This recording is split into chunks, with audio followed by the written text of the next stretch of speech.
God has given His people a tremendous task in this world, and all need wisdom carefully to search out the mystery of iniquity. In the very time in which we live, the Lord has called His people and has given them a message to bear. He has called them to expose the wickedness of the man of sin. Testimonies to Ministers 1:18, and in Great Controversy 6:06 we read, "The sins of Babylon will be laid open, the fearful results of enforcing the observances of the Church by civil authority, the inroads of spiritualism, the stealthy but rapid progress of papal power, all will be unmasked, and by these thousands who have never heard words like these before will be stirred." In the ancient world, the ancient system of pagan idolatry gave place to the monstrous cathedrals that exist in Europe today. But still on these cathedrals we see remnants of the origin of this system. Spain reached a tremendous climax during the 15th and 16th century in her colonies around the world. And we see in Spain the great power of the Catholic Church. It was in Spain that the Inquisition was set up with a tremendous power. 68 million people were destroyed there alone.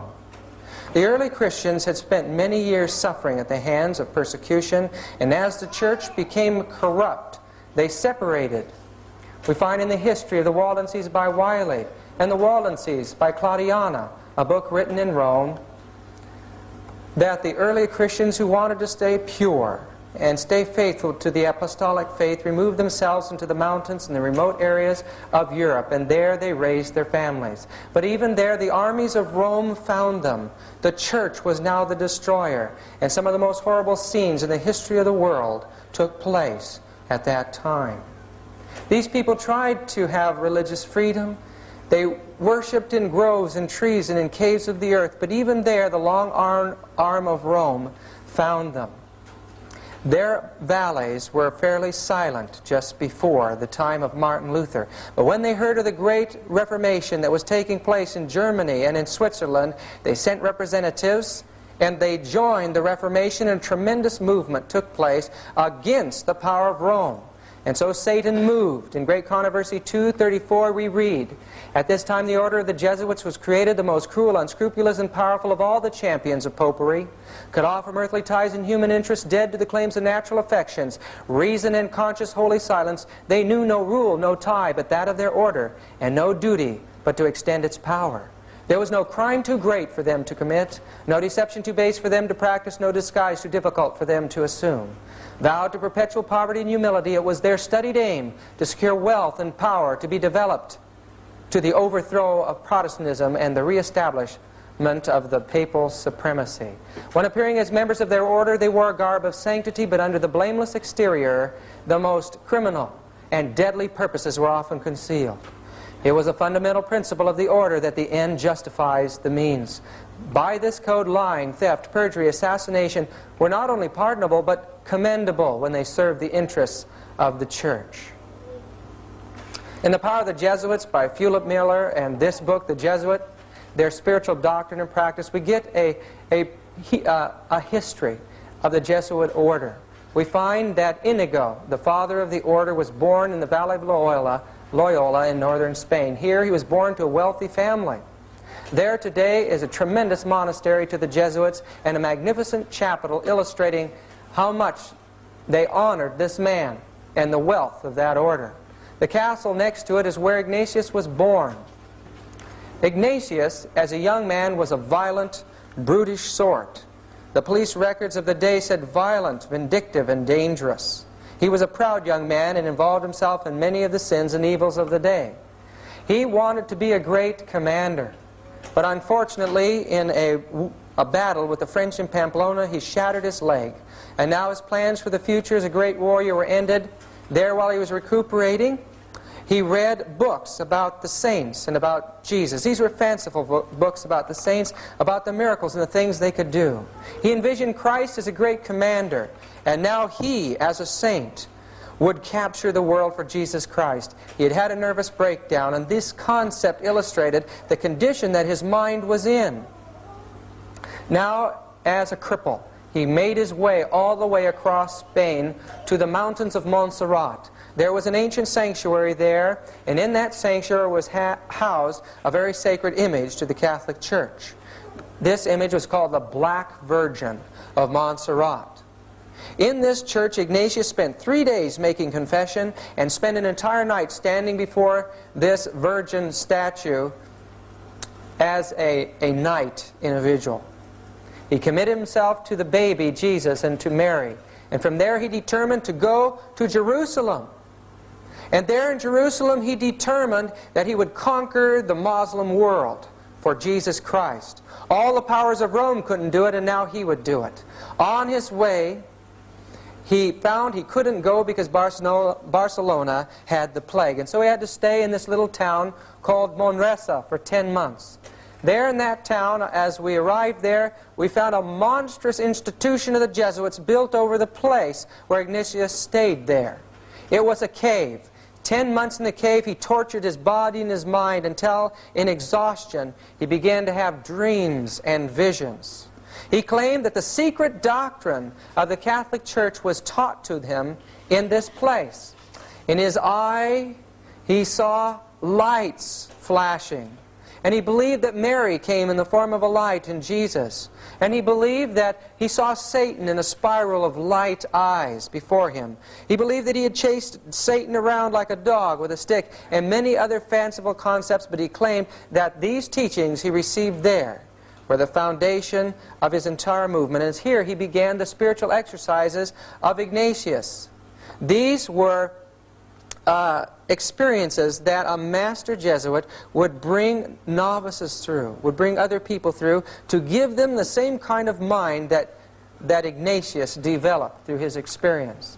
They were brought through these experiences just like music on a sheet. For 30 days they were told what to think, how to feel, when to groan and when to sigh, what to imagine, and they were to cut off all normal human emotion throughout those experiences. Ignatius finally made his way to Jerusalem, but there the Franciscan monks told him to go home. We don't want any political trouble here in the Muslim Empire. We've had enough of that. So making his way back to the port of Barcelona, Ignatius sat with little children learning the rudiments of Latin in order to study.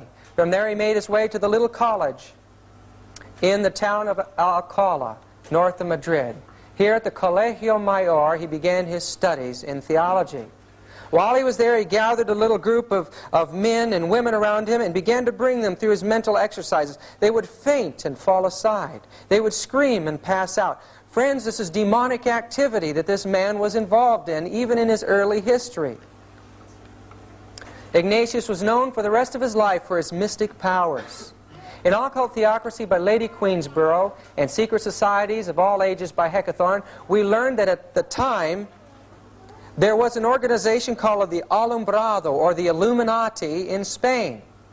The Inquisition determined that Ignatius had been a member of this occult intellectual society and threw him in the jail there at the Inquisition.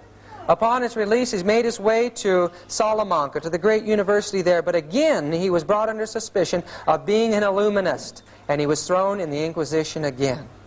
Now, upon being released, he made his way to the great University of Paris in France, and there he gathered intelligent young men around him, brought them under the control of the power of his mind, and these became the basis of his society. Not too far from the university, they dedicated themselves to the new order of the Jesuits there in Montmartre. Today there's a tremendous chapel on Montmartre, one of the most magnificent chapels that we saw while we were in Europe. And it's dedicated to the destruction of democracy and liberty in the world. Ignatius from there made his way to Rome, and in time he was accepted by the Pope. The Reformation had destroyed the influence of the Church in many parts of Europe. In the book, The Ignatian Fireworks, or Fiery Jesuits, published in 1667, it's right here in the vaults at PUC if you want to read it, we read the aged gentleman Paul III, who then sat in the infallible chair, foreseeing the need the papacy had of incendiaries to vex the enemies to its grandeur, easily grants the petition of Ignatius and his decemvirs, prostrate at his holiness's feet, where after sweet kisses in token of their obedience, they receive an institution of their predominant sect. From that time, Rome was the center of this new satanic system, the Jesuit order. This is the Chiesa del Gesù in Rome, and entering into it we get some idea of the wealth and the power of the Society of Jesus. There a death mask of Loyola was made into a picture. We get a view of what he looked like. But the altars and the artwork are the ancient Baroque style, and it's a magnificent structure showing that the wealth of the nations at one time flowed into this order. There's an allegorical statue of the church destroying Huss and Luther. Another great painting of Ignatius ascending to heaven as a saint after his death. But the most interesting of all to me was this, of Jesus holding his heart out in his hand. It was the followers of Ignatians that brought into the church the mystical teachings and the worship of Mary in the heart, and brought those mystical teachings of the Dark Ages into the 20th century. When Xavier was once requested by one of the patients to scrape out an abscess, this is Xavier, one of Ignatius's followers, he felt rather squeamish about it. He put his hand, which was covered with a purulent matter, to his mouth in order to put his self-control to the extreme test. It's amazing that even at that early time, these men had minds that controlled their emotions. Rodriguez would not at first make use of this resting place, but afterwards, in order to punish himself for his weakness, he laid himself down naked in a bed in which immediately before a man had died of pediculosis, and which still swarmed with vermin. These men, with their mind over the control of their emotions, were sent out into the world. At first, they proved themselves in the hospitals, and that's where these quotations came from in Fulop Miller's book, History of the Jesuits. But they also made their way out into the world of the pagans to win them to the new pagan Christianity. One of the first was St. Francis Xavier. The Pope claimed that this man had been given the gift of tongues, and as he went out, he certainly learned scores and scores of languages in India and Asia and Japan, and became a master of that whole province in the Jesuit system. The Jesuits were given tremendous power. At first, there was only 60 of them allowed, but in time, they were given full control of the church. Yea, they were given power to excommunicate all who would hinder or do not aid the society, to confer orders, preach, and minister sacraments, to change their general, to absolve heretics as well as imprison the excommunicate, to exercise episcopal functions, to confirm, exercise, dispense, etc., to disguise themselves, to carry movable altars, give plenary indulgence, to live exempt, free from secular power, taxes, as well as jurisdiction, authority, sentence, and command of any other ordinary delegate, judge, magistrate, from any search. Folks, it illustrates that the church and society gave the Jesuit absolute control in this world, total free from all law. In the Council of Trent, 2 of them were set aside, Alcazar and Ribera, to form a counterfeit theology to the prophecy of the Protestants about the Antichrist. At that time, these theologians formed the idea of futurism, that the Antichrist should come sometime in the future. This in time developed through John Darby and Edward Irving in Scotland into the rapture concept. And this book on the rapture was written by 2 Catholic priests. Peter Canisius and Peter Faber were the first missionaries sent in to form an educational system in Germany to counter the Reformation.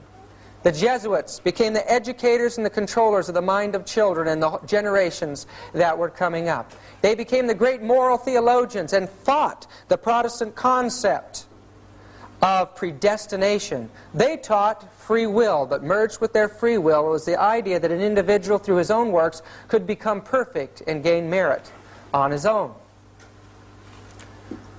Father Matteo Ricci illustrates the tremendous power of the Jesuit to infiltrate other religions and cultures. He became in every way a Chinese, and in time infiltrated the court of the emperor in China.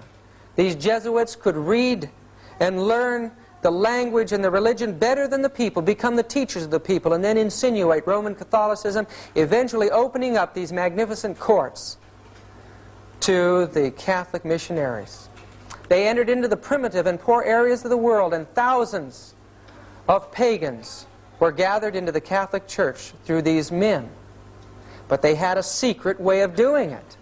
In the book Fiery Jesuits we read they allowed their proselyte Christians to commit idolatry by a subtle evasion, that of enjoining them to hide under their cloaks an image of Jesus Christ, to which they teach them by mental reservation to direct those public adorations which they rendered to the idol. The Jesuits infiltrated the other orders. They took over the head and the control of the Inquisition from the Dominicans. They turned it into a tremendous engine, a terrible power that wiped out thousands and millions of people. In Gurry's Doctrines of the Jesuits we read it was Loyola himself who procured the erection of the Inquisition in Portugal. It was at the hands of the Jesuits that millions of people suffered the most horrible deaths. Terrible suffering that goes beyond our imagination today. These people did not realize that as they were persecuting these people, as they were torturing their flesh and causing every nerve in the body to scream in pain, they were causing the sufferings of Jesus Christ himself in his people.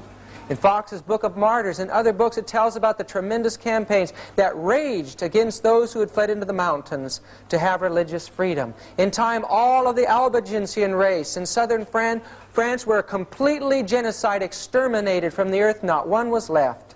And the Waldenses in northern Italy were exterminated to the place where there was only a few thousand left, and they had made their way over the Alps to Geneva. The record of history has been rewritten, folks, by the Roman Catholic religion.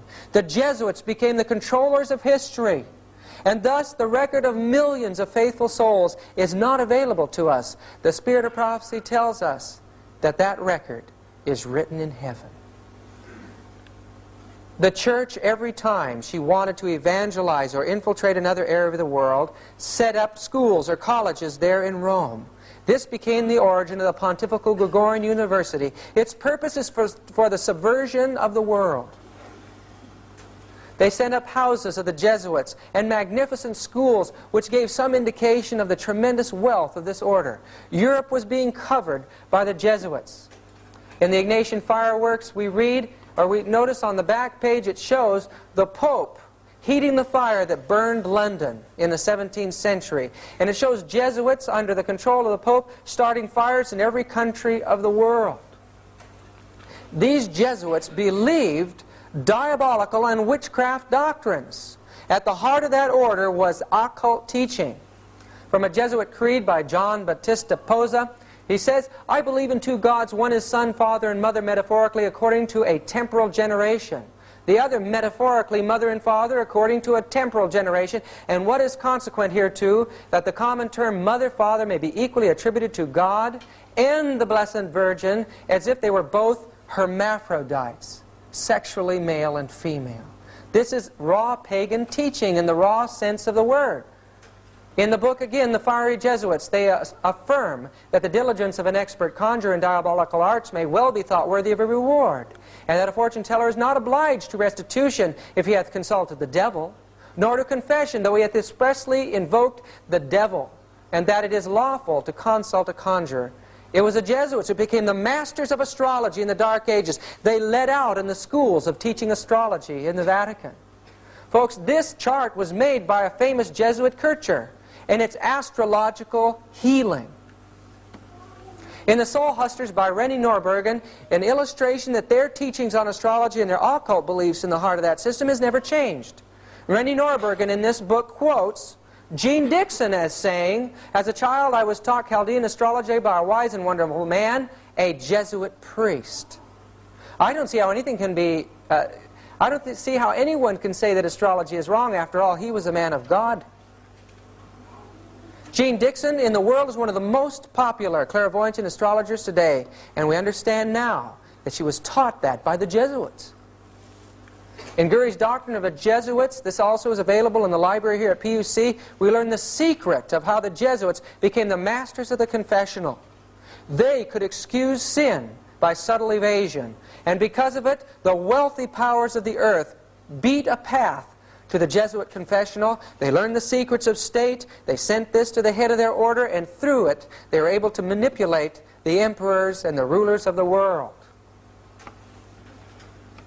Henry IV had them in his kingdom, and we find that that the Lewises surrounded themselves with Jesuits and used them as confessors and to run their government. But this Louis the 15th was a homosexual. No wonder he needed a Jesuit confessor. As we were going through Versailles, we were told that in this room, this was the bed of Louis, and as the heads of state came in each morning to talk over state matters, he would grab one of them, pull them in bed, and pull a curtain around him, and after sodomy was over, they would continue the state talks. And his confessor was a Jesuit. The Jesuits got used to the wealth of the world. They lived in luxurious palaces like this, being confessors to the priests and kings, and they became the wealthiest group in the world. Through their influence in France, one of the most horrible massacres that took place in history took place. Publicly, the church appeared to be uniting with the Protestants just as they are today, friends. And secretly, they planned the slaughter in 1572, where 25,000 Huguenots alone were slaughtered in Paris and over 65,000 throughout France. Because of this, the governments recognized the danger of the Jesuit order, and they began to be expulsed from various countries of this world. They were kicked out of Paris. They were kicked out of Portugal, where they had gained tremendous power. They were removed from Spain. The governments realized that the wars and the troubles were being caused by the Jesuits. And now the Jesuit order went through all the terrors of the Inquisition. It was at this time in history that the Jesuits were taken, and they were thrown in prison. They were thrown on ships and forced to stay on these ships without toilet facilities until disease destroyed their bodies and racked their souls. The Jesuit order's power, the secret of its power, is in its structure. One man stands as all-powerful at the head of it. The provincial is a man that is all-powerful within his area, submitting to the general, and then the superiors are in control of the Jesuit individuals. But at any time they can go around their superiors to the one above him, keeping a check and balance situation. The local, yokel, individual Jesuit is part of an elaborate system of espionage, and they report on each other too, keeping a balance. They report to their superiors, who in turn report weekly to the provincial. Tremendous bodies of knowledge go into the provincial from all over their provinces. The provincials give a summary report monthly to the general, but superiors can go around their provincial, and thus a check and balance is kept all the way to the top. Even the general himself is subject to a council of 6 elected by the general congregation. 4 are elected from 4 different countries. One as an advisor and a military commander, and the other is the general's confessor. One or the other of the latter two must be with him at all times. Occult Theocracy by Lady Queensborough, page 309 and 310. This man has held more power in this world than any other human being alive. Gurry's Doctrine of the Jesuits, we read, the general has usually stood towards the Pope, much as a powerful grand feudatory lord of the Middle Ages did towards a weak titular Lord Paramount, or perhaps as a captain of a splendid host of free champions, as he did towards a potentate with whom he chose to take temporary and precarious service. And the shrewd Roman populace have long shown their recognition of this fact by styling these two great personages the White Pope and the Black Pope. In truth, the society has never from the very first obeyed the Pope whenever its will and his happen to run counter to each other. In the book The Fiery Jesuits, we read about the power again. Jesuit power arrived to such an height that when the Italian di Acquaviva came to be Father General, he gave his hand to be kissed as the Pope his toe. In their constitution, the Father General is called Dei Legatus, or Christi Vicarius, one of which, having the title, regarded not the Pope's message, though sent to him by 2 cardinals, enjoining everyone in the society to acknowledge Christ present in their general. The Jesuits tell us our Father General, as all know, governs Rome itself and the Popedom. We make war at our pleasure between one prince and another, between a prince and his subjects, usurp dominion over cities and countries, fearing no discovery of our actions, since our commerce is chiefly with great men. We know every public secret, and can in a singular way dispatch heretics and enemies of the Roman court. The view of Ignatius is so great that in the book Fiery Jesuits we read that in the University of Krakow in 1627, Ignatius is portrayed as holding the world in his hands and fire streaming forth from his heart with his motto, "I came to send fire into the world." And look at this blasphemy from a sermon by F.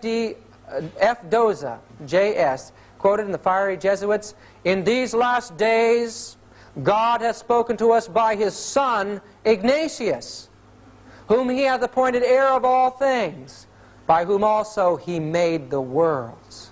What do these people believe about Ignatius anyway? The grand rule of the order is that an inferior readily to declare his assent and consent to a superior in active obedience when he says the snow is black or the crow is white. To yield perfect, absolute, and unlimited obedience to him they call Christ's vicar. By the abdication of their own will and judgment, they are the staff in the old man's hands. We should always be ready to accept this principle.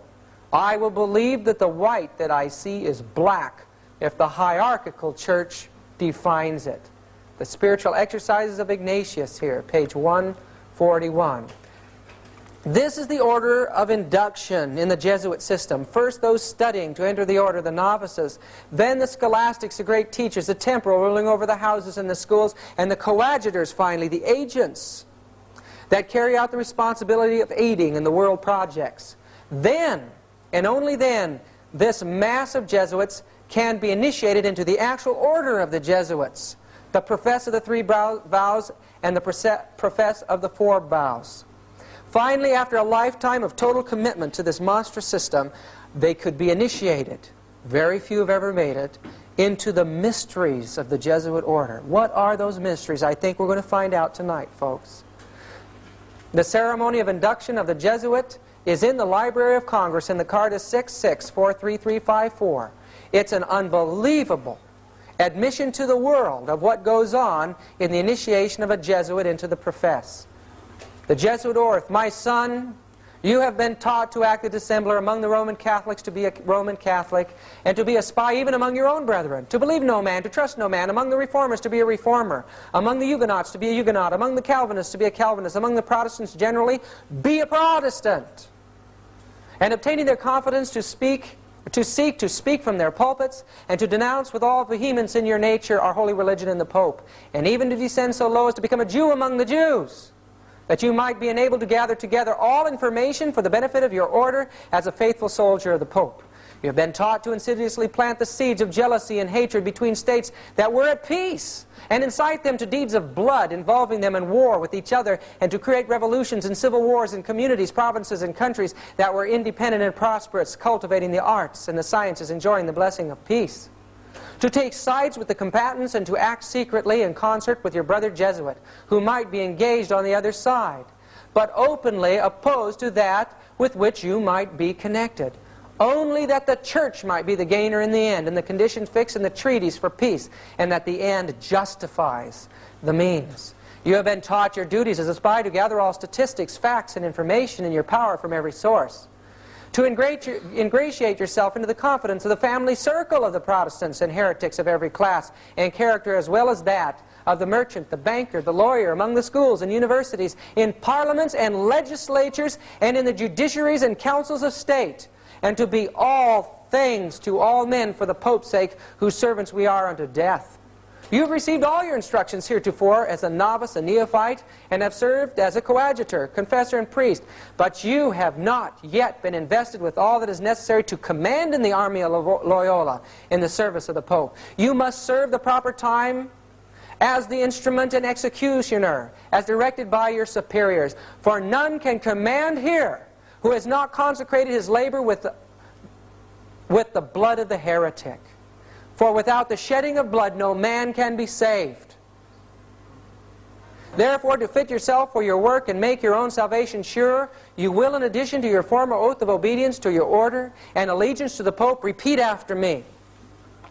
I promise and declare that I will, when opportunity presents, make and wage relentless war, secretly or openly, against all heretics, Protestants, liberals, as I am directed to do, to extirpate and exterminate them from the face of the whole earth, and that I will spare neither age, sex, condition, and that I will hang, burn, waste, boil, flay, strangle, bury alive these infamous heretics, rip up the stomachs and wombs of their women and crush their infants' heads against the walls in order to annihilate forever their execrable race. That when the same cannot be done openly, I will secretly use the poisoned cup, the strangulating cord, the steel of the poniard, or the leaden bullet, regardless of honor, rank, dignity, or authority of the person or persons, whatever they may be their condition in life, either public or private, as I, at any time, may be directed so to do by any agent of the Pope or superior of the Brotherhood of the Holy Faith, the Society of Jesus.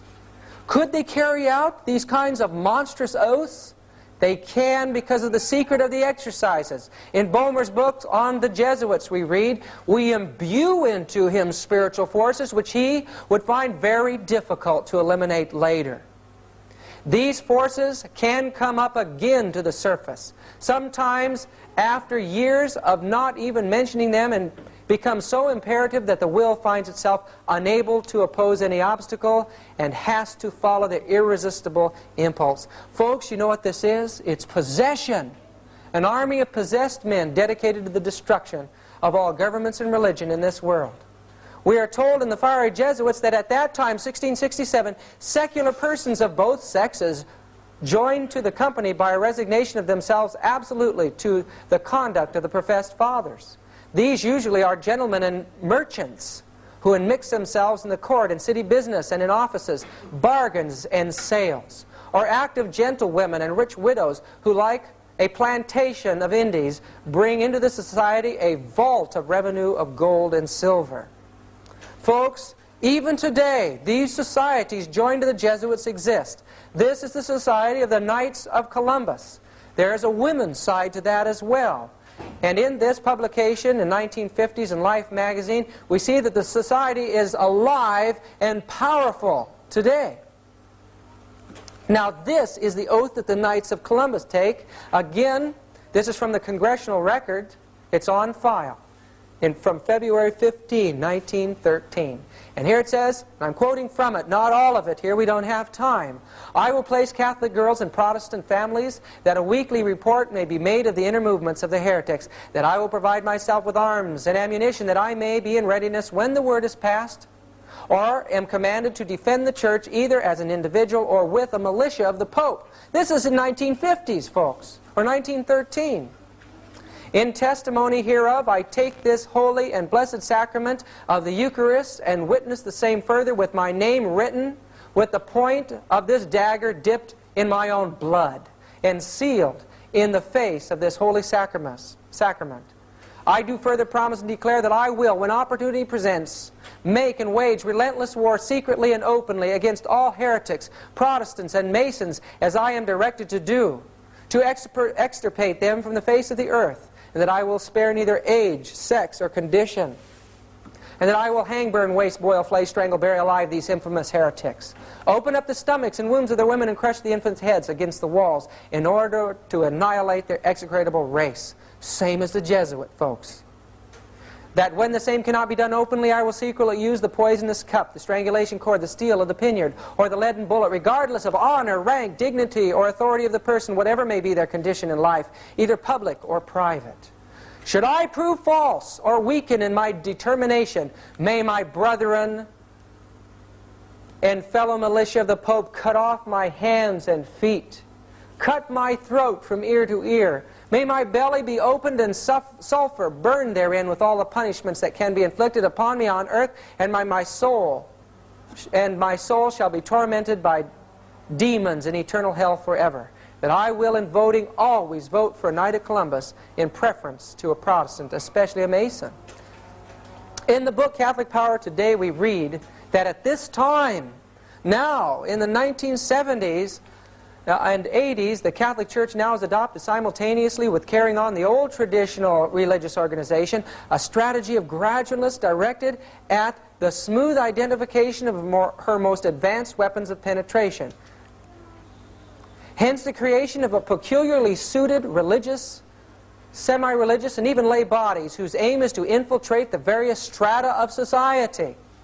The last few decades have seen the multiplication of such movements of penetration labeled secular institutes. Their members generally are people who, although laymen, have the same fervor and determination to fight for the church as have the traditional religious orders. Thus, while taking the vows of poverty, chastity, and obedience, they do not wear special clothes, have ordinary jobs, and mainly live at home. They avoid the spotlight and keep their membership a secret, not only from their own offices or factories, their co-workers and friends, but even from their own families. This termite-like secret army is a vast international. The growth of these semi-lay and lay orders, whose members are unrecognizable even to Catholics themselves in these last few decades, has been phenomenal, particularly in Protestant England and the United States. Catholic Power Today, Albert Manhattan, page 33. That's a book to get and study, folks.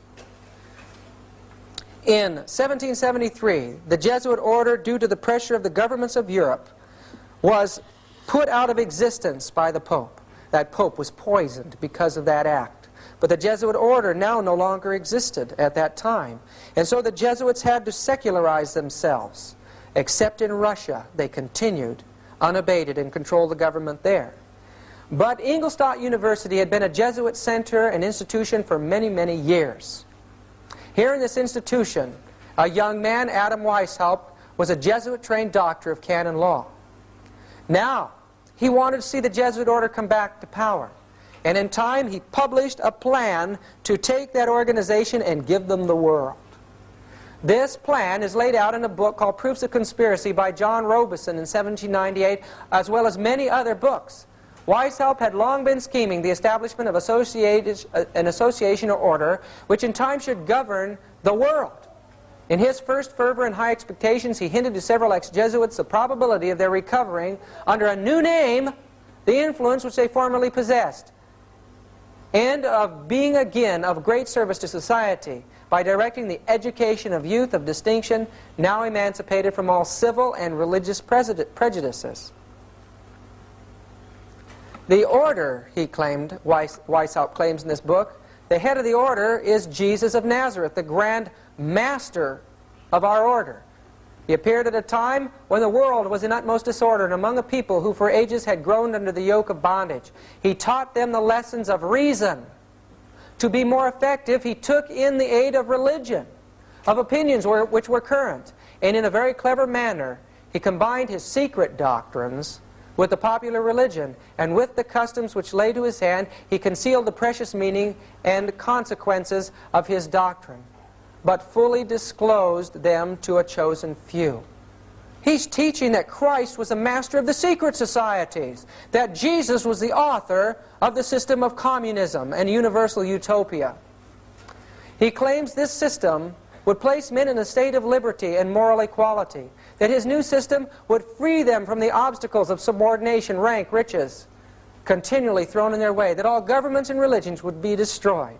Our secret association works in a way that nothing can withstand, and man shall soon be free. Proofs of Conspiracy, page 64. It was Weishaupt who designed this pyramid structure as a symbol of how he would accomplish his goal. In the book Pawns and the Games by the Canadian commander William Guy Carr, we see that the symbol that Adam Weishaupt designed was an altarpiece there in Ingolstadt University. In the book, we read the significance of the design is as follows. The pyramid represents a conspiracy for the destruction of the Catholic Church, an establishment of the one world or UN dictatorship. The secret of the order, the eye radiated in all directions, is the all-spying eye that symbolizes the terroristic Gestapo-like espionage agency that Weishaupt set up under the name of the insinuating brethren, to guard the secret of the order and to terrorize the populace into acceptance of its rule.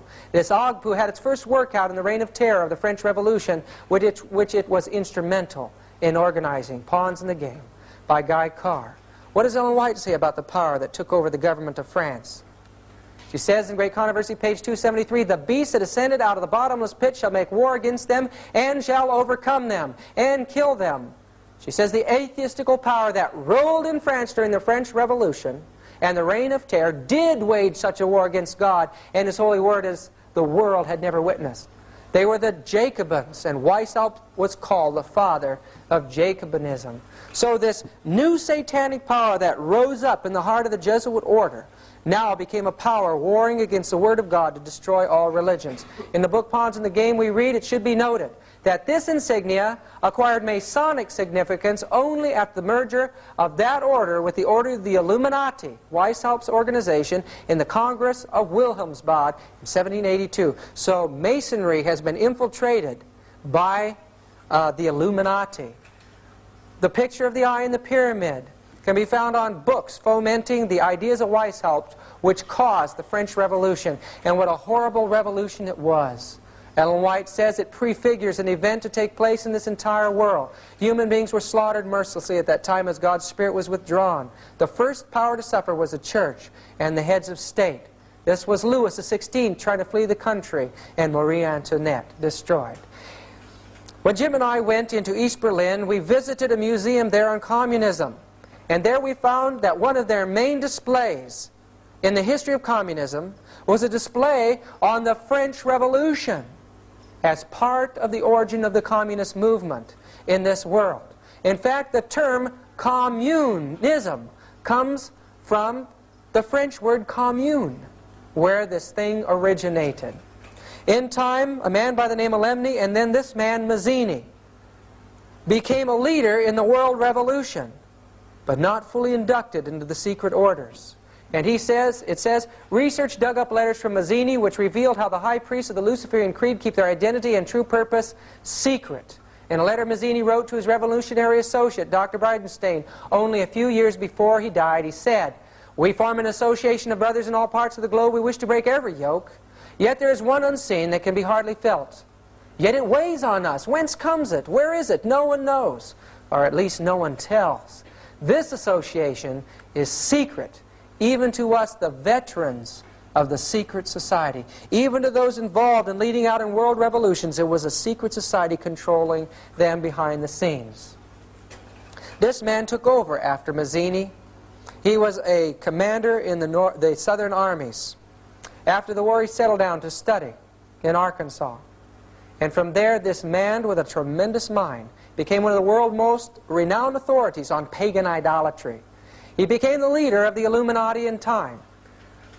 This that I'm about to read is a letter to the Palladian Council, written July 14, 1889, from Albert Pike. He, like Weishaupt, was the head of the Luciferian conspiracy in his day. Pawns in the Game by Guy Carr. And here is the letter. That which we say to the crowd is we worship God, but it is a God that one worships without superstition. The religion should be, by all us initiates of the high degree, maintained in the purity of the Luciferian doctrine. Yes, Lucifer is God. And unfortunately, Adonai, the name they give the Christians, is God also, for the absolute can exist only as two gods. So they're saying that Jesus, or God, is both good and evil. And the good part of it, they're saying, is Lucifer, and the evil is Jesus Christ. Thus, the doctrine of Satanism is a heresy. They don't believe in Satan. They believe that Jesus is evil, not Satan. And the true and pure philosophical religion is the belief in Lucifer, the equal of Christ, or Adonai, but Lucifer, God of light and God of good, is struggling for humanity against Adonai, the God of darkness and evil. Albert Pike. Isn't that amazing what these people believe? They're worshippers of Lucifer. And friends, this is their plan. We shall unleash the nihilists and the atheists, or the Nazis, he says here. Those who are working in favor of the Christian world, the atheists who are working against it. And we shall provoke a formidable social cataclysm, which in all its horror will show clear to the nations the effect of absolute atheism, the origin of savagery, and the most bloody turmoil.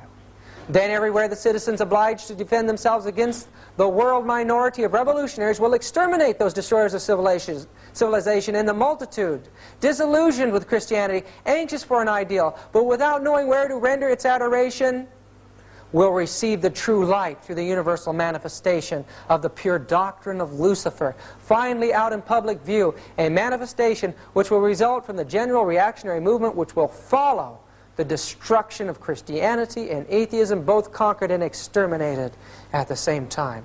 They want another war, folks. It was Albert Pike who laid out the plan for 3 world wars.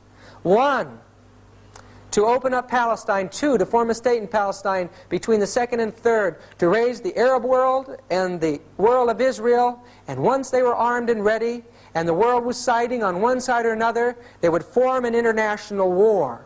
And that war is on our horizon today. Ellen White told us in Evangelism, page 623, a power from beneath is working to bring about the last great scenes in the drama.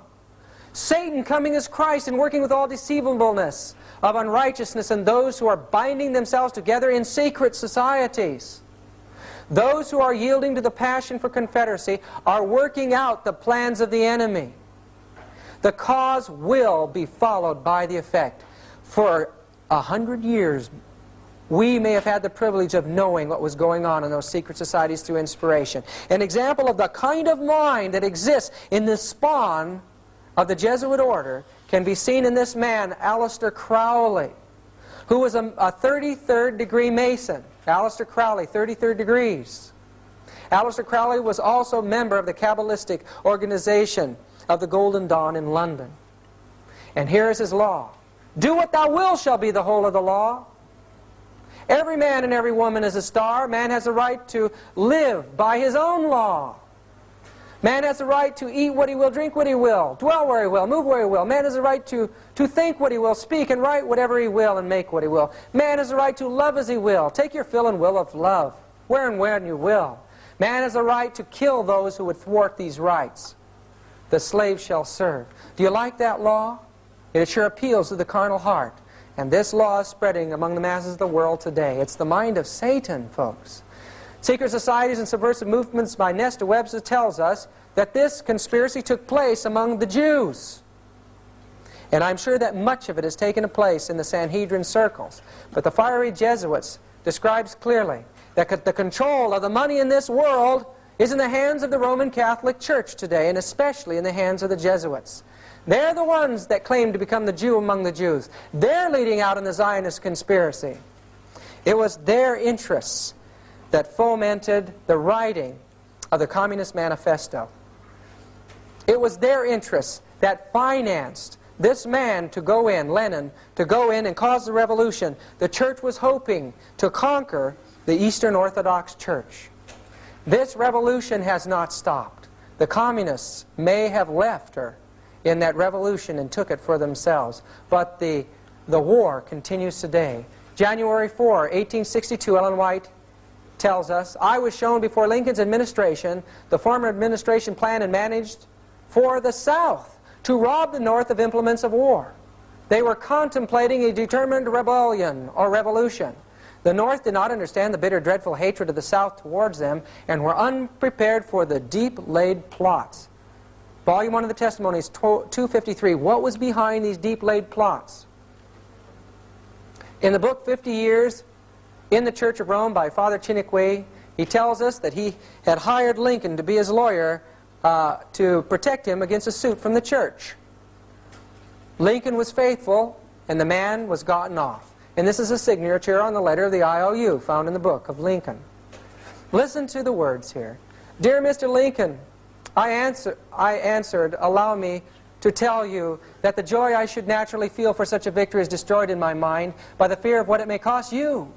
There were then in the crowd not less than 10 or 12 Jesuits from Chicago and St. Louis who came to hear my sentence of condemnation to the penitentiary, but it was on their heads that you have brought the thunders of heaven and earth. Nothing can be compared to the expression of their rage against you when you not only wrenched me from their cruel hands, but you were making the walls of the courthouse tremble under the awful, superhumanly eloquent denunciation of their infamy, diabolical malice, and total want of Christian human principle in the plot they had formed for my destruction.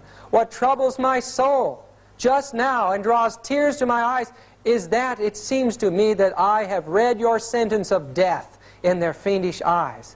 How many other noble victims have already fallen at their feet?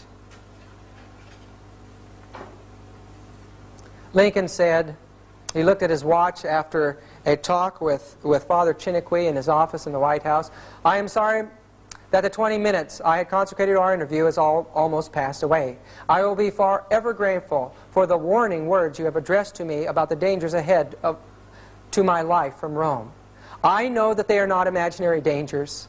If I were fighting against a Protestant South as a nation, there would be no danger of assassination.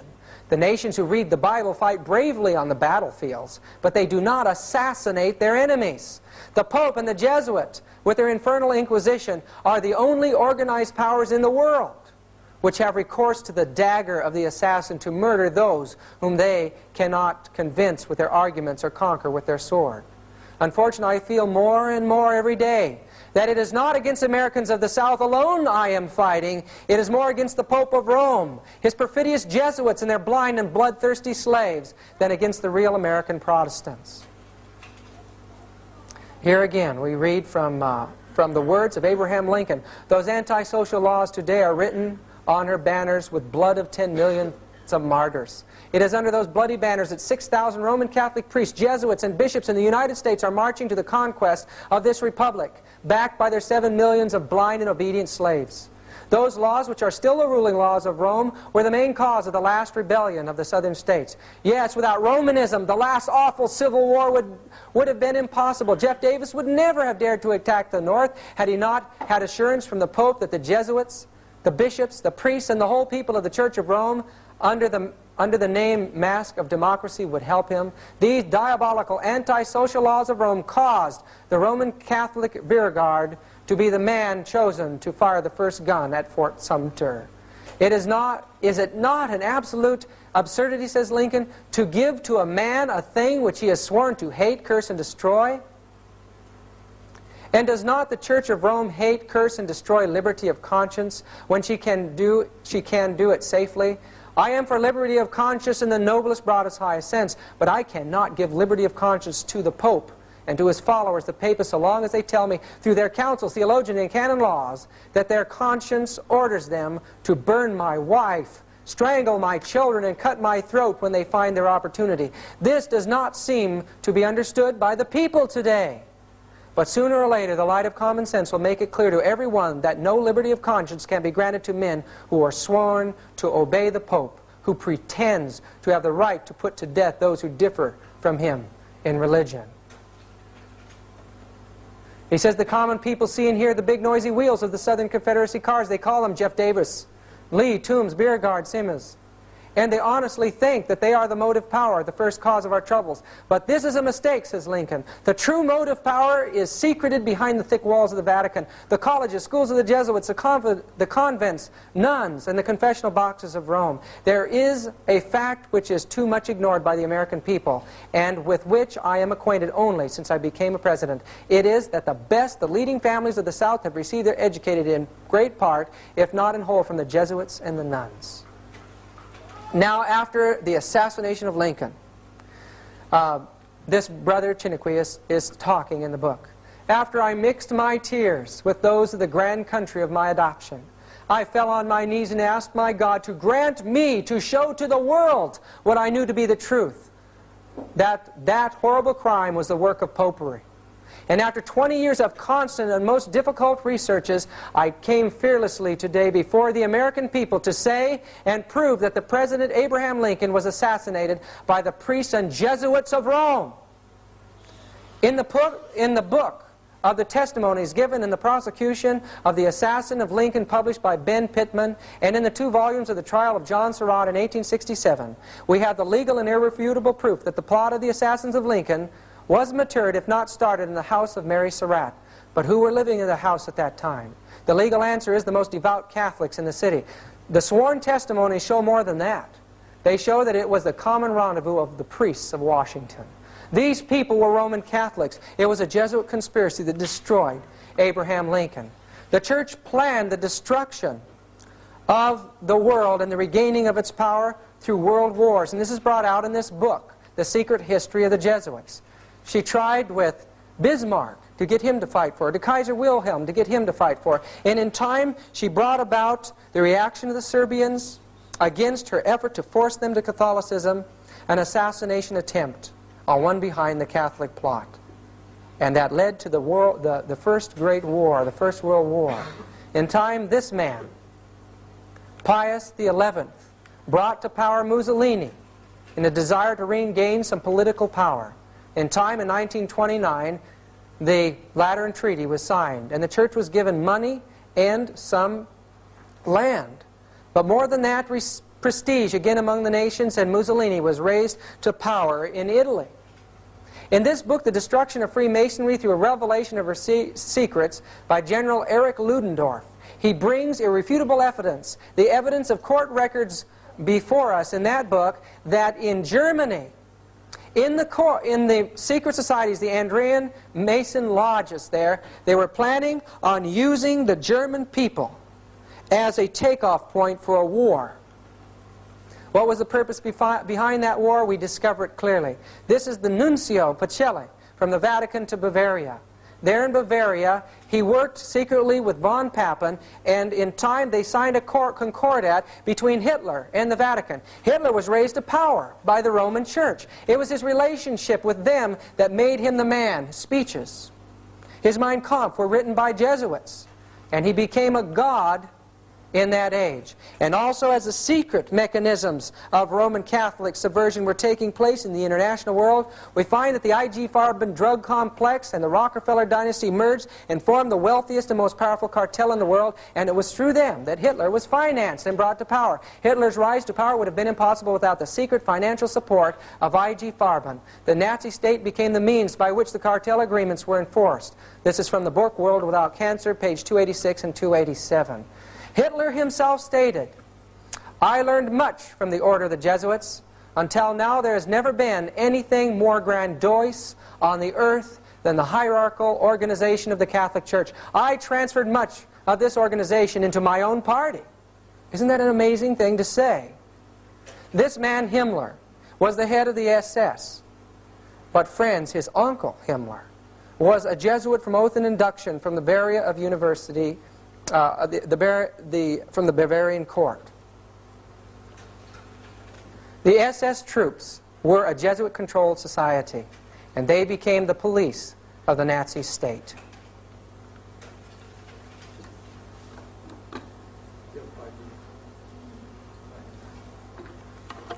This book, Smokescreens, reveals a tremendous involvement of the Roman Catholic Church in the slaughter of millions of people. Here it quotes Hitler as saying, "As for the Jews, I am just carrying on with the same policy which the Catholic Church has adopted for 1,500 years. Franz von Papen is quoted as saying again in that book, Smokescreens, page 20, by Jack Chick, "The Third Reich is the first world power which not only acknowledges but also puts into practice the high principles of the papacy." What are the high principles of the papacy? What is the plan that the Jewish Church has for its enemies? You can see it in the faces of the people in the concentration camps. That nuncio that worked secretly with von Papen became the Pope after Pius XI. Now Pope Pius XII, supporting Hitler, but in time he saw Hitler's power waning. He was just using Hitler, and in time he turned his attention to the Western world. But what was happening in another country in Europe? Ante Pavelek, the head of the Ustachi state of Croatia, surrounded with Croatian Catholic clergy, in April 1942, he was to Yugoslavia what Hitler was to Germany. There in that state, priests became soldiers, and they worked at the most horrible suffering and slaughter and persecution that the world has ever seen from the time of the Dark Ages. People were tortured to death with spoons and knives and forks, forced to eat their relatives. Eyes were torn out of the sockets and wreathed and handed out among the priests. This is 1942, folks. It shows that if she gains power, she will return to the apostasies of the ancient time. This man was responsible for opening up trade with Russia and recognizing a political connection with Rome. He also placed this Masonic symbol on our dollar. Novus Ordo Seclorum, a new world order. The reverse of the seal of the United States of America, according to Manly P. Hall, an expert on Masonic lore, not only were many of the founders of the U.S. government Masons, but they received aid from a secret and august body existing in Europe which helped them to establish the United States for a peculiar and particular purpose known only to the initiated few. The Great Seal, says Hall, was the signature of this exalted body, and the unfinished pyramid on its reverse side is a trestle board setting forth symbolically the task to the accomplishment of which the U.S. government was dedicated from the day of its inception. Who dedicated this country? Many books have been published now that make it clear what took place during the years after the Second World War. First, the Church joined itself to the United States through Cardinal Spellman. Then, Russia, realizing the responsibility that the Church had in the Russian Revolution, realized that the entire balance of world power could be swayed by being involved in Vatican politics. So a Catholic Pope now, in 1958, comes to the throne in the Vatican. And what does he do? He establishes the Great Vatican Council for bringing the governments and the churches of the world into a great communist society. They invited priests and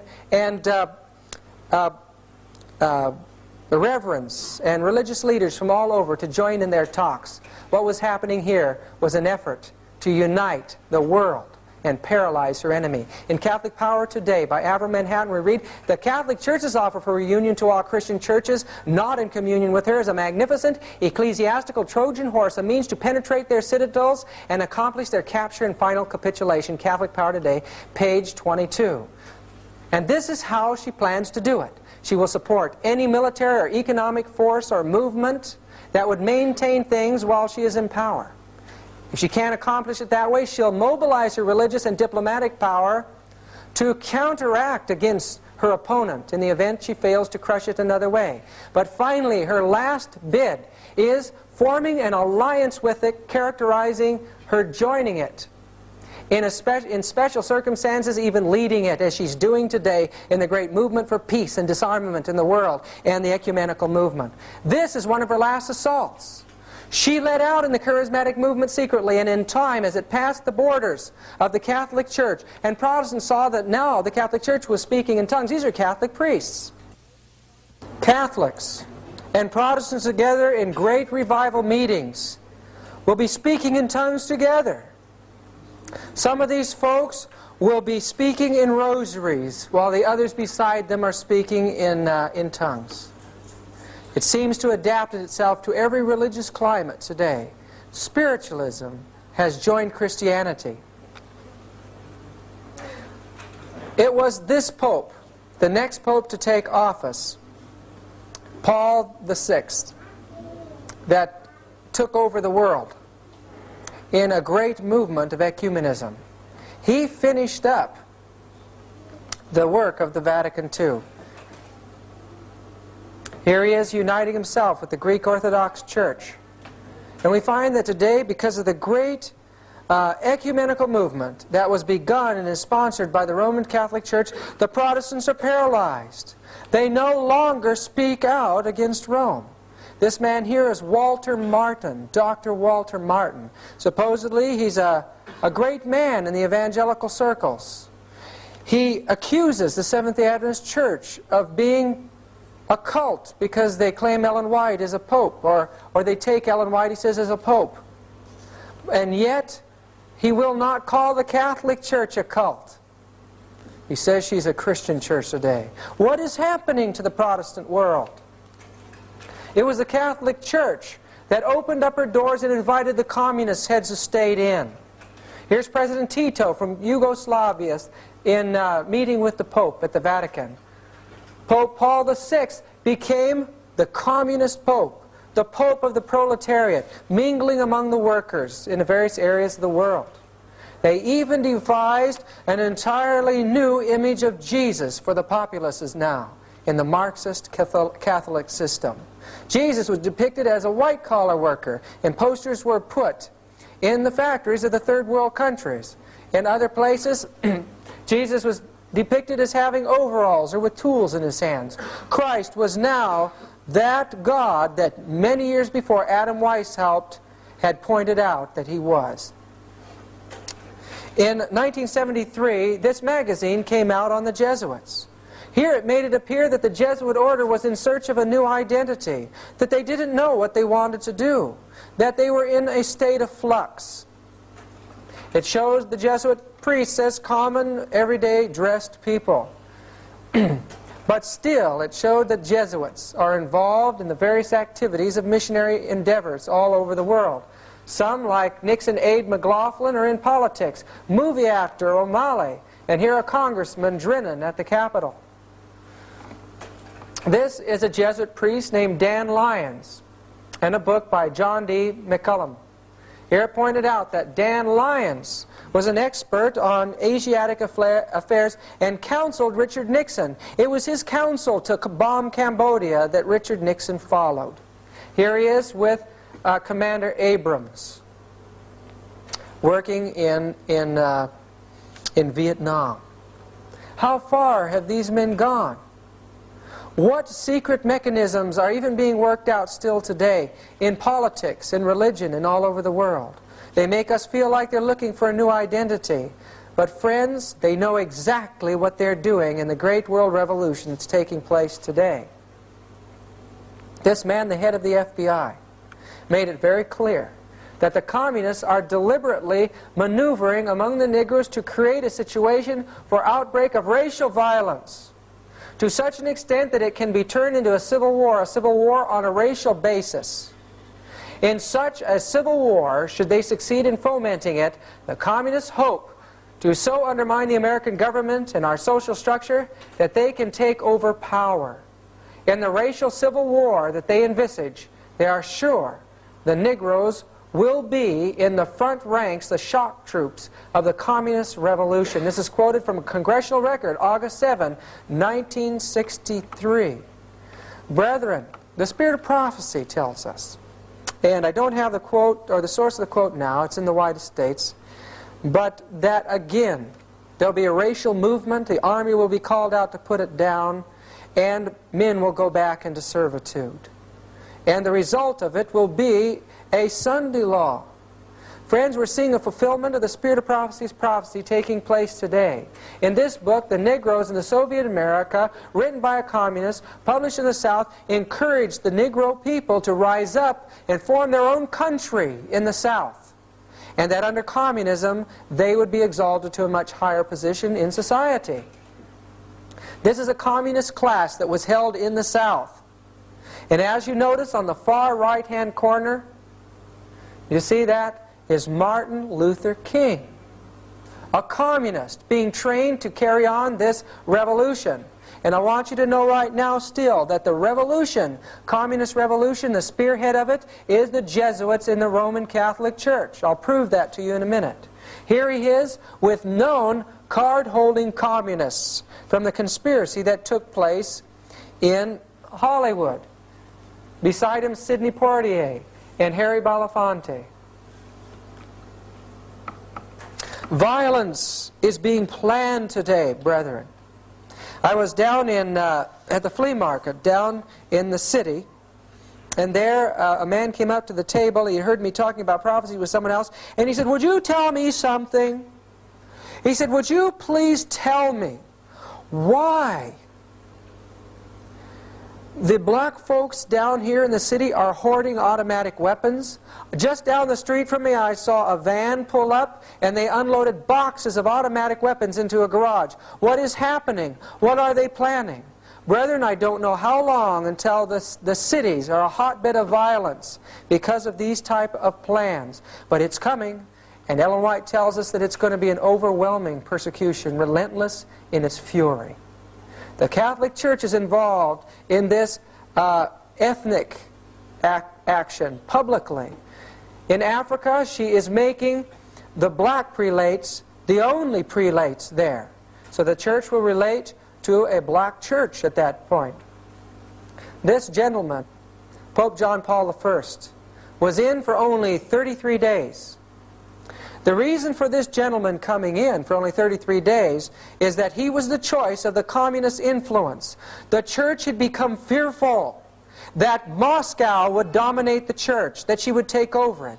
Prelates began to move. They worked with the CIA. Cardinal Wyszynski from Poland was summoned to this secret meeting, and they decided to plan to get Wojtyla in. Wojtyla had already been deeply involved in the Vatican II project. He was an extremely intelligent man, and he was trained in the field of acting and playwriting. He was the perfect man for the job. He was a Marxist, but he was an anti-Moscow Marxist, and he would be perfect for developing the new brand of Lenin Christianity that they believed was the new age in this world. John Paul, in the liberal magazines in this country, which we know are controlled by the elements that are involved in world conspiracy, set him up as a superstar. 14,000 journalists were accredited to cover his passage through this country.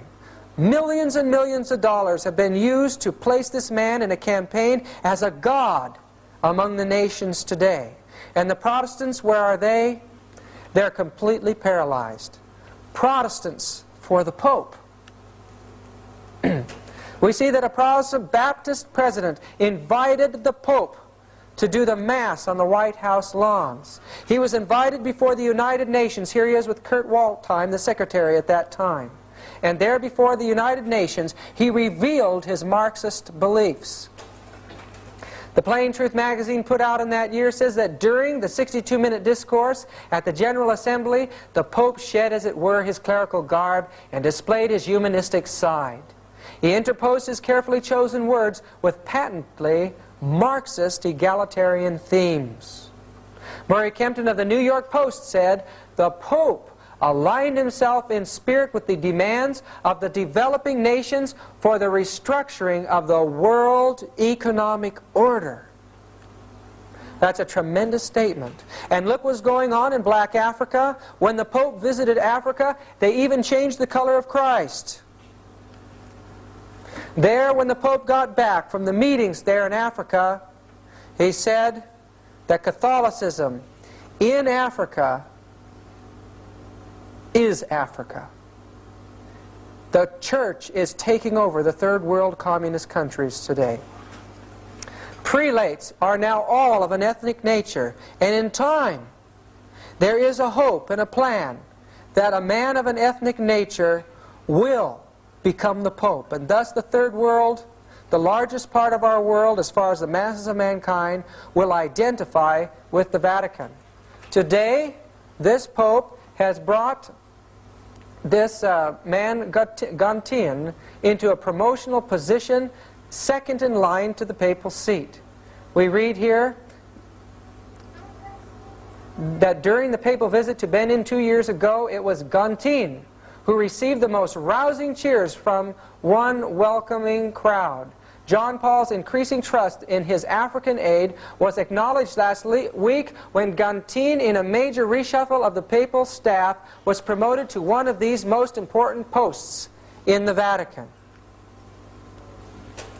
As he went to Central America, here he lent his speeches to the communist revolution that were taking place there.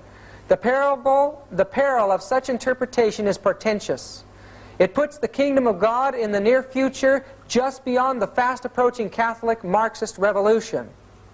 The spirit of these biblical Marxist, Leninist-oriented quotations has already impregnated the whole fabric of the Latin American church.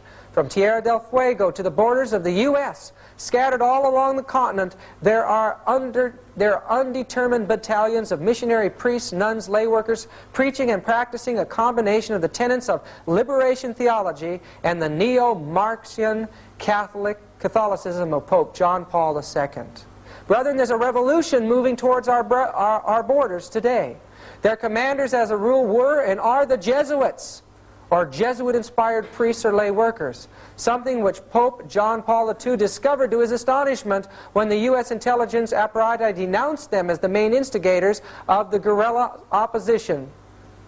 Guerrillas opposition mostly against Latin American administration, financed and militarily supported by the U.S. Individual Jesuits at times acknowledged their involvement in the revolution. Father Luis Pellicer, for instance, when he testified in San Salvador, December 12, 1981, before an audience of diplomats and newsmen, admitted that he had served an active guerrilla group for almost 15 years. That's clear back to, at this point, when this was published, that would be clear back from 1965. They have been leading out in the communist revolution of Central America. He stated that he had joined the guerrillas in Guatemala, and from there he had helped to prepare the ground for the guerrillas in El Salvador. Every Jesuit in Central America, he commented, is actively serving God, not God, but Marxism and revolution. That is from the book, The Vatican-Washington-Moscow Alliance by Avro Manhattan. Get it, brethren, and read that book and be aware of the rise of Catholicism today in politics. As we visited the ancient center of the Waldensian religion in Torre Pellice, we were disappointed. There for 3 days, these former Christians, now still calling themselves Waldenses, and the Catholics, were carrying on a communist rally for 3 days called Il Unita, singing Marxist hymns, and you can see the sickle and the hammer there as their symbol. Christians have become communists in this world, and it's the biggest movement taking place. In the countries that Jim and I pass through in our traveling, we're constantly faced with this type of thing. Clear out on the island of Patmos, they were having a communist Christian rally there, the Greek Orthodox Church. Brethren, we are not aware of what's taking place. We have been blind for too long. This Pope has captured the hearts of the world. The world is now wandering after the beast. If there is any time, the healing of the wound is taking place now. And friends, the power, once it is gained again, will result in mass persecution. President Reagan recognizes the power of the Roman papacy and that 25% of the American populace is Roman Catholic in votes. Avro Manhattan's book, Catholic Power Today, page 129, tells us the Catholic Church is the largest church in the United States of America. Ecclesiastically, she is the best organized. Financially, she is on a par with any of the giant trusts or corporations of America. Indeed, should the occasion arise, she could stand up to all of them collectively. Politically, she is looming ever larger at the White House. She is a power in the Senate, a force at the Pentagon, an invisible agent at the FBI, and the most subtly intangible prime mover of the wheel within the wheel of the United States of America, the Central Intelligence Agency. This again, Avro Manhattan's book, page 129. There is a reason why Ronald Reagan is behind something that the American people were shocked about. A U.S. and Vatican forming a link. Here we find that it wasn't the last official Vatican ambassador was in 1867. And remember that during this time there was a revolution taking place in Italy. The Pope was moved out of his political position and there was confusion brought in. But America had not fully forgotten the responsibility of the Roman Catholic Church in the war between the states. For all this time, for 117 years, we have held off our connection with that power. And now U.S. Vatican resumes full diplomatic ties. What does it say? The step announced here at the Vatican was described by officials of the Reagan administration as an attempt to improve communications at a time when Pope John Paul has become increasingly involved in international affairs. What's happening in our affairs here in the United States? The Protestants have been consistently moving into the arena of politics. There is a revival of religion in legislature today. Many of the old concepts that were revived before, men have forgotten that they were religious. A one-world judicial court was fomented by the National Federation of Churches, the National Council of Churches. Social Security was a religious issue. And now many religious issues are covering the books of law today. What's going to happen as a president in this country has to capitulate to the religious forces? We read on April 23, 1984, in Spotlight magazine, Reagan orders concentration camps.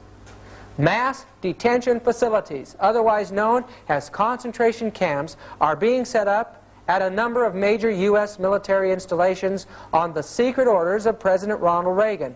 The Spotlight has learned that on April 5, the White House issued a highly classified national security decision. The first roundup and publicly announced one will be of illegal aliens and refugees. A military source told Spotlight, but under the secret provisions of Rex 84 there will be also broad arrests of security suspects who can be held in these centers under this emergency order whether they're U.S. citizens or not. And this is the thing that alarms me. It says, according to these sources, the primary goal of the vast police operation condemned by Rex 84 is to detain and deport illegal immigrants. But these sources say Rex 84 has another, even more closely guarded and carefully orchestrated objective: to apply the so-called capture and custody measures against political opponents, resistors, or even outspoken critics whom the administration considers dangerous.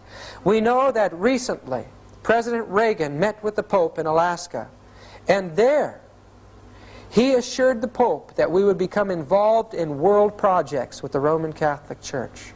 What if our country, our legislature, becomes so increasingly involved with religion and politics that it recognizes the message of God through the Adventist people as a challenge to that power? We'll be put in concentration camps. Ellen White tells us in Great Controversy, page 564 and 571, let the restraints now imposed by secular governments be removed, and Rome be reinstated in her former power, and there would speedily be a revival of her former tyranny and persecution. The Protestant churches are in great darkness, or they would discern the signs of the times. The Protestant church is far-reaching in her plans and modes of operation. She is employing every device to extend her influence and increase her power in preparation for a fierce and determined conflict to regain control of the world, to reestablish persecution, and to undo all that Protestantism has done. She has clothed herself in Christ-like garments, but she is unchanged. Every principle of the papacy that existed in past ages exists today. The doctrines devised in the darkest ages are still held by her. Her spirit is no less cruel and despotic now than when she crushed out human liberty and slew the saints of the Most High. It is a part of her policy to assume the character which will best accomplish her purpose. But beneath the invariable appearance of the chameleon, she conceals the invariable venom of the serpent. Folks, it doesn't make any difference what face she presents before the world. It could be claiming to forgive her assassin. It could be claiming to feed the poor. It could be anything, but God has shown us under inspiration that the plan is to paralyze mankind into not seeing her as dangerous when she plans their destruction. The churches in this world, the Spirit of Prophecy tells us, still house beneath them dungeons, places where in the past torture was carried out, and implements of torture. And we understand again by the Spirit of Prophecy that those tortures will be resumed again whenever she has her opportunity. Brethren, we face a serious decision. We face a having to give up our life in this world to do God's will. Every major destroying movement from the turn of the century and even before the great wars were an effort by this demonic power to regain possession of the entire world. And brethren, the piece of cake today is much bigger than it has ever been before. If she could ride upon the nations and control them, she would never again fall. And she believes that she'll do that. In Revelation we read that she says, I sit a queen.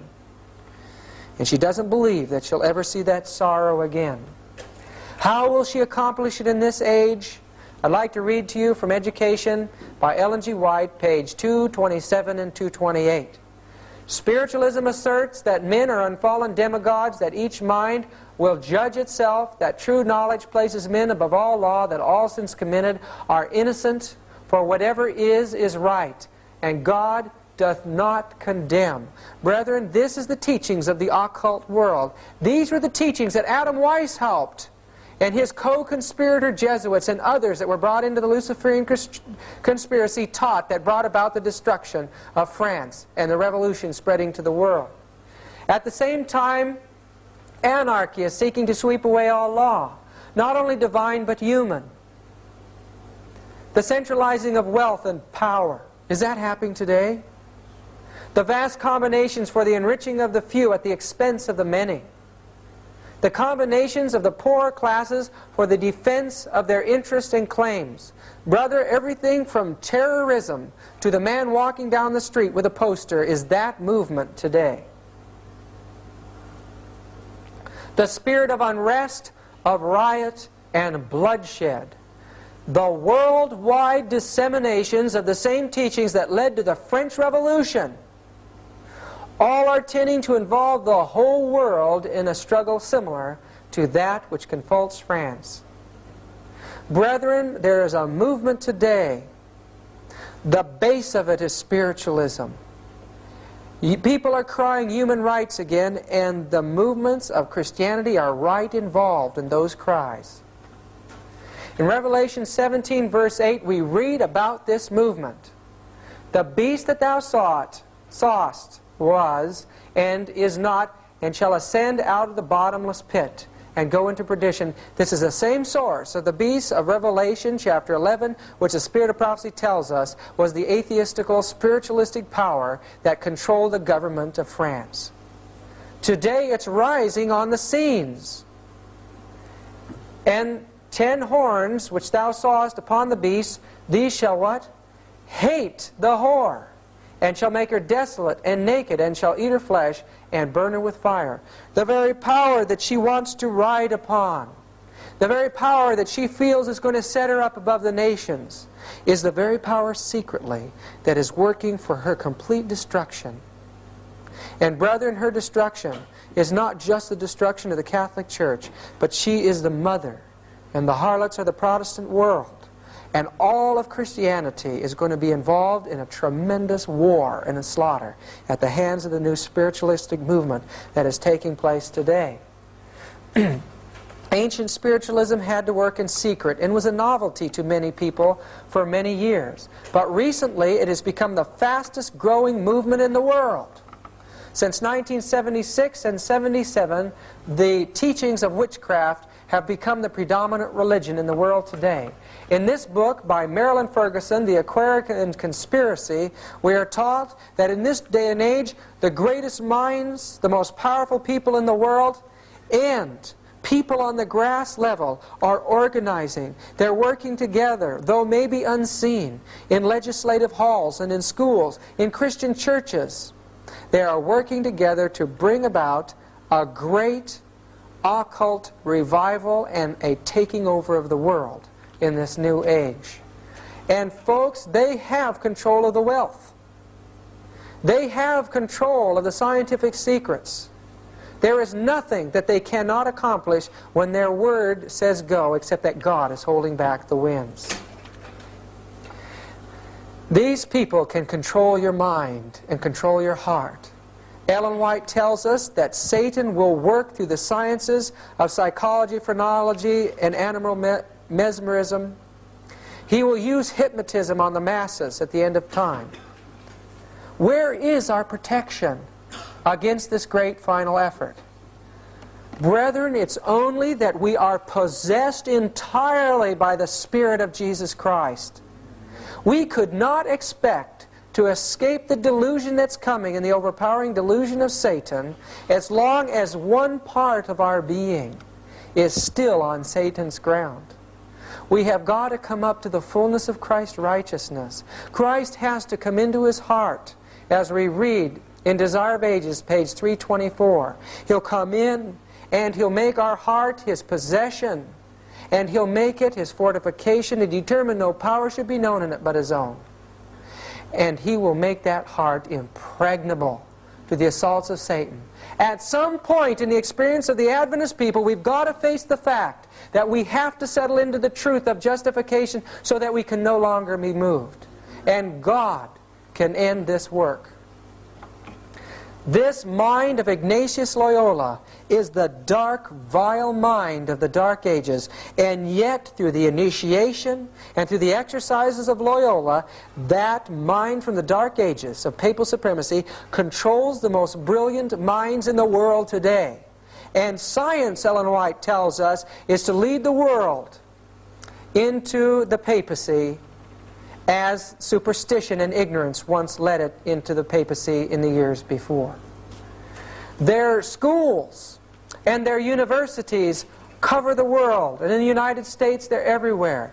Thousands of Jesuits continue to graduate every year, and now the people have no knowledge of what their plans are for the world. Brethren, I believe that we are unconquerable if we are part of the movement of the Holy Spirit in this last age. But if you are not, and you don't know for sure that your salvation is secure at this time, you will not be able to stand the pressures that are coming. We know that if we are faithful to our calling, that through us and through other means, God will be able to pluck brands from the burning that were foremost in the cause of Satan at the end of time. And one of these brands was a man by Lacunza, a Chilean Jesuit. This is Lambeth Palace in London, and there's a library there that's set up for priests and prelates. Jim and I, through I believe a miracle of God, were allowed to go in there and study, and there were priests and nuns around us. We asked the librarian to find us these two books plus a book by John Darby. These books about the coming of Christ were written by a Chilean Jesuit, Lacunza, finding his way in the 18th century to the Bible. He studied it. Probably as a man entranced, he began to understand the nearness of Jesus' coming. And so he began to write. He went through all of the doctrines of that time on the coming of Christ and proved them all false. And when he did present his view of the coming of Christ, you know what he presented? He presented the truth, that Jesus Christ was soon coming to take his saints from this earth, that he would take them up with him into the heavens, and there they would reign with Christ for 1,000 years. After this period of time when all are destroyed on this earth, he would come back with them after the millennium, and he would judge all the wicked, raising them from hell and from the dead. Of course, he didn't fully understand the immortality of the soul and some of our doctrines, but brethren, the publication of these books in the 1820s and 30s led to the great revival in England and the looking forward to Jesus' coming. I believe that these men, many of them, and others that are involved in movements that they believe is right, can be won if our people will wake up and do the work God has called them to do. There are safety measures in the Bible to avoid their influence on us and on our churches. In Galatians chapter 1, verse 8, we read, "But though we or an angel from heaven preach any other gospel unto you than that which we have preached unto you, let him be cursed or damned." Verse 9, "As we said before, so say I now again, if any man preach any other gospel unto you than that ye have received, let him be accursed or damned." If we followed the Bible, we would not allow heresy in our ranks. And a great suffering would be saved for many of the people of God. In 2 John, verse 9, we read, "Whosoever transgresseth and abideth not in the doctrine of Christ hath not God. He that abideth in the doctrine of Christ, he hath both the Father and the Son. If there come any unto you and bring not this doctrine," what is it? The everlasting gospel, the three angels' messages that were delivered to the Adventist people, "receive him not into your house, not into your place of worship, and neither bid him Godspeed, or you'll be a partaker of his evil deeds." How many men, how many times have we allowed ourselves to be subjected to reasoning that has destroyed the Adventist faith? Jesus now is a high priest in the heavenly sanctuary in the most holy place. There he waits to finish his work in you and in I. Christ is the one that holds his angels in his hands. That's a symbol of all his people that are faithful to him, giving his message. He holds them there. They're in his hand and no one can take them out.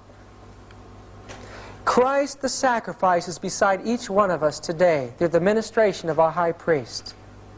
As he ministers his Holy Spirit to us, the death of Christ becomes our death. The world is sacrificed unto us, and we unto the world. And Christ's eternal life is given to us. We can stand in this world as conquerors over self and live without sin, brethren. The power is there for us. Christ is pictured in Revelation chapter 3 in the Laodicean message is knocking at the door of your heart. Brethren, Jesus longs for you to open up the faculties of your soul. Lay aside the thoughts and the concepts of this world and let Jesus take all of your thought. Behold Him. And the Bible promises that you'll be transformed into the same image. Christ today is calling for His children. He's going to bring them into a powerful movement. And if we're faithful to that calling, there is no power in this world that can stand against us. Every obstacle will be broken in our path, and God's glorious message will go to the world. Brethren, the Lord is going to work in simple ways. He can take anybody and speak through him, just as He can talk to a stone, or as He talked to a donkey at the time of Balaam. Brethren, if He can talk through a donkey, He can talk through you. And you know the message that He has to give? He wants you to speak for Him and invite the people in this world home. He wants you to tell them to prepare to meet their God who's coming soon. Brethren, we haven't any idea of the glories of that heavenly home. We can't imagine it. But the Holy Spirit wants us to know that God has prepared things above our greatest imagination. And there is nothing in this world that should keep you from receiving that prize. Not all the power of the Jesuits or the Catholic Church or the great communist movement. None of these things should keep you from Him. Not the worldliness, not the money, not family, not structure, not church, not anything. Just Jesus. And He can bring you in. And He can seal you for eternity.